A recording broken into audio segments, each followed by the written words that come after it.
make of that? Well, I thought after a very fiery flurry first 15 minutes, Bury having a real go at us, trying to impress the new manager and everything else, I thought we got ourselves together. I had to change the system, I had to do one or two things to stop them getting in the ascendancy, and I thought after that period I thought we limited them, and I thought we had the better chances and we were the stronger team.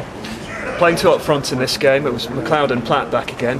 That kind of attacking display might have dispatched Grimsby, so were you pleased with the way? John, without a doubt. I mean, I've had that levelled at me by one or two people, and all I'll say is that I totally understand that. But the issue is that I couldn't play Stuart Dallas in that game, couldn't play Aidy McLeod in that game, and Clive Platt's coming back from an injury. So you play, you pay your money, and you take your choice. I've got to make decisions, and I'll stand by them or I'll die by them. But what you will guarantee is I will make decisions. So that if buts and maybes. Nobody wants to go away from home and not perform. Nobody wants to go at home and perform. But that keeps a little run going. It's another draw away from home at a difficult place, and if we can improve upon that, the chance at the end, it falls to McLeod or it falls to O'Donovan or Platt, you're scoring. But unfortunately it fell to Matt Dunby. And before that we've missed a penalty, we've had possibly another penalty. Bury have had chances, of course they have, but that's what you're going to get. You're going to get games like that. What we did do was we showed character.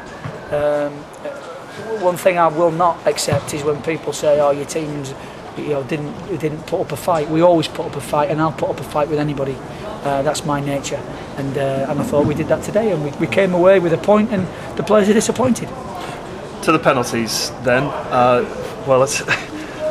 It's a few that have been missed now, isn't it? And it must. I can't imagine what your reaction was like down in the dugouts, because probably we couldn't have broadcast what we were thinking up here. Well, I just said to him at half time, "You're trying to get me to sack. Are you trying to be player manager or something?"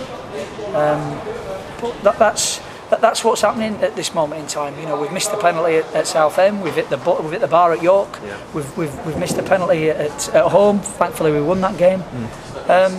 So these things do tend to happen when you're where we are. But what I can't fault is the attitude and application of the players, wanting to go and win the game and create chances. Even at the end, now we're pushing forward, and as I said, on the 90th minute, the last person you want to have the ball in our box, we'll have him all day, but in their box, I thought he could have put it over his head, he could have slid it down, and as it rolled past the post, you see 3 points dissolving into one.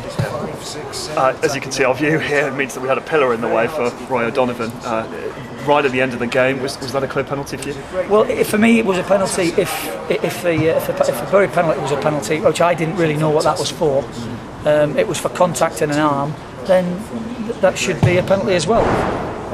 But again, in other games we've had penalty shouts and not got them, and what I'm not going to do is, I never have done, is to make excuses. But we're in there fighting, and although we've not got a win today, the league's actually tightened up a little bit more, and a good result against Wickham, and everything looks a lot nicer, doesn't it? Credit to Matt Duke as well for some very decent saves in this game. He did. Like I said, they came out at us, they had a go at us, and a weaker team would have crumbled, but we didn't. We stuck at it. We weathered the storm. And we got on top. We asked questions of them, which is what everybody wants to see. It's what I want to see, and we did that. And if we can continue that, then we'll be in good shape. That's two home wins and two away draws. That's, dare I say it, promotion form. But obviously we're not in promotion places. But we've made a big. For me, it was important that we bounced back today, and I think we've done that. And just the final one, Aidy, the position the Cobblers are in, a point away from home, you take that and you would normally be very happy, but I know you're a man who looks higher up the table, you want to be doing much better. Yeah. Do you go away this evening and reflect on missing out on 2 points, or do you take a lot of satisfaction from having a point? Well, I'm old enough and experienced enough to know that if you maintain that sort of application and that sort of effort, that at some point or other it's going to change around. I mean, even the away performance against Hartlepool, the league game that we lost out there, people that went to the game will tell you that within the first 50 seconds, 90 seconds of the game, cross comes in, Jacob Blythe heads it, hits the post, there's 4 Cobblers players in there ready to put it in, and it goes to the goalkeeper. And these are the things that you can't legislate against. The game is different then. But as I've said, you know, when going 1-0 down today, it was a big question mark against me and the players. And